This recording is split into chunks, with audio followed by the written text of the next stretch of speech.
Pagka ho nagkakapera nananalo, ini-extend ko lang na ini-extend. Dagdagan. Yung original lock, bale, 1999 pa ito.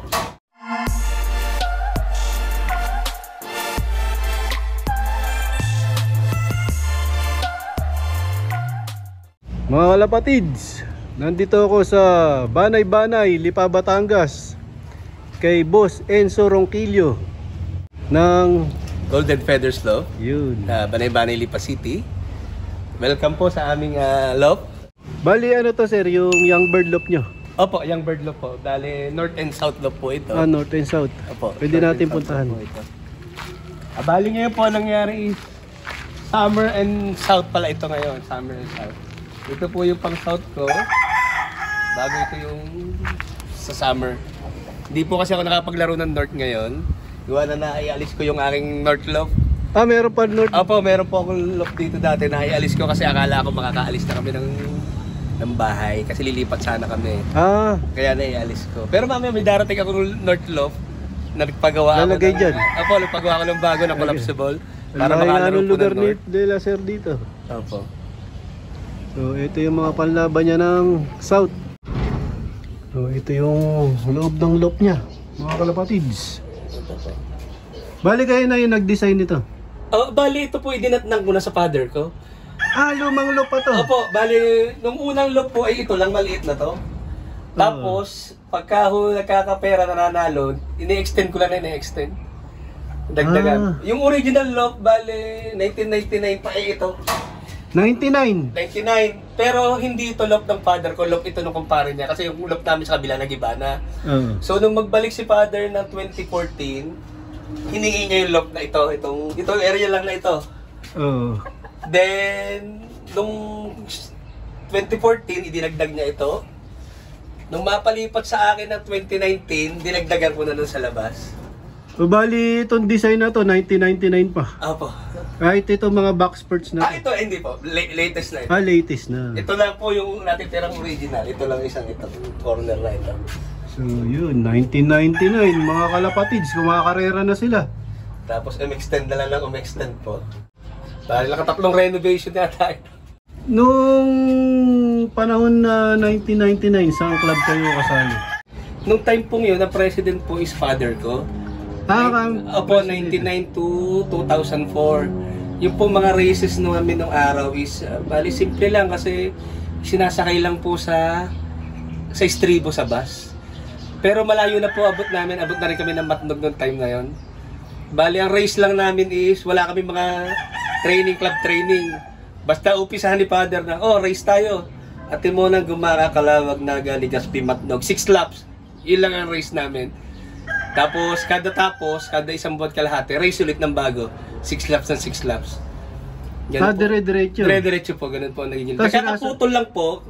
Bali, bawa ay 3 laps na Atimo ng Gumaka-Kalawag, then Derby is Naga, Legazpi, Matnog. Ganun lang po ang race namin nung araw. Parang sprint race lang, parang mabilisan. Tapos ay yun, sakay po sa bus, sa stream po, sa training bus. Kaya nakakatuwa lang nung araw. Kasi ngayon, mas baby yung Kalapate. Kasi ang gaganda ng track, napapatoka, napapainom. Nung araw, hindi. Nakalagay sa training box, hanggat kayang siksikin para makamenos sa pamasahe. Sisiksikin talaga yon. Tapos walang paipainom, walang pataw-patoka. Talagang patibayan nun? Patibayan. Kaya lang namin malalaman na legit, na doon napatos. Kasi hindi pa uso yung mga cellphone na yan, video.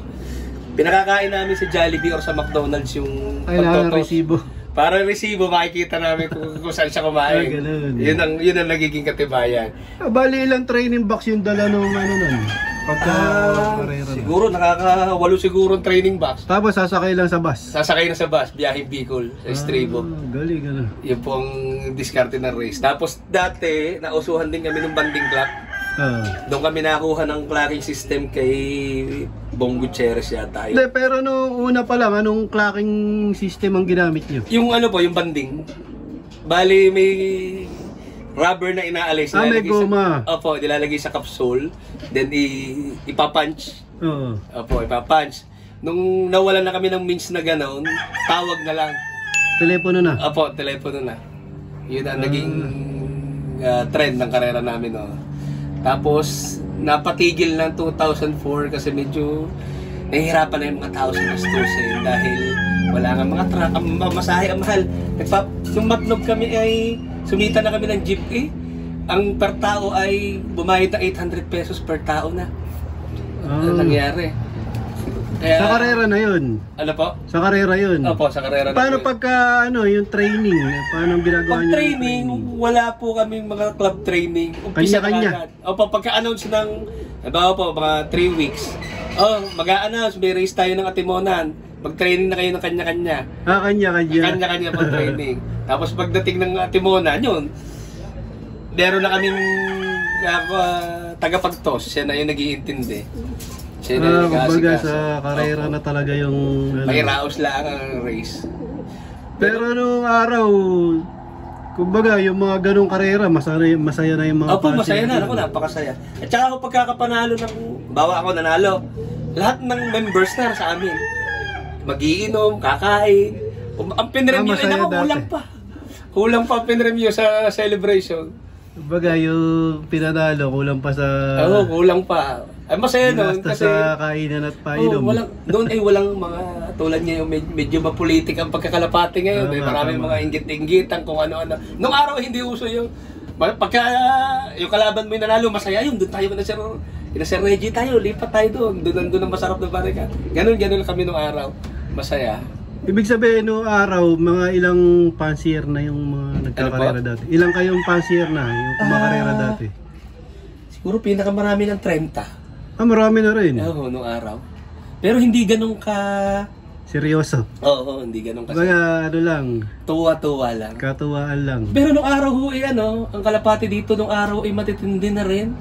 Gawa kasi may isang barkadahan dito, namimili kay Manong Lito Limbo, at sa akin na Pujoka. Namimili na nung araw doon. Tapos ay, yun, yung grupong iyon. Then, Arangke Birds, yun lang naman. Arangke Birds.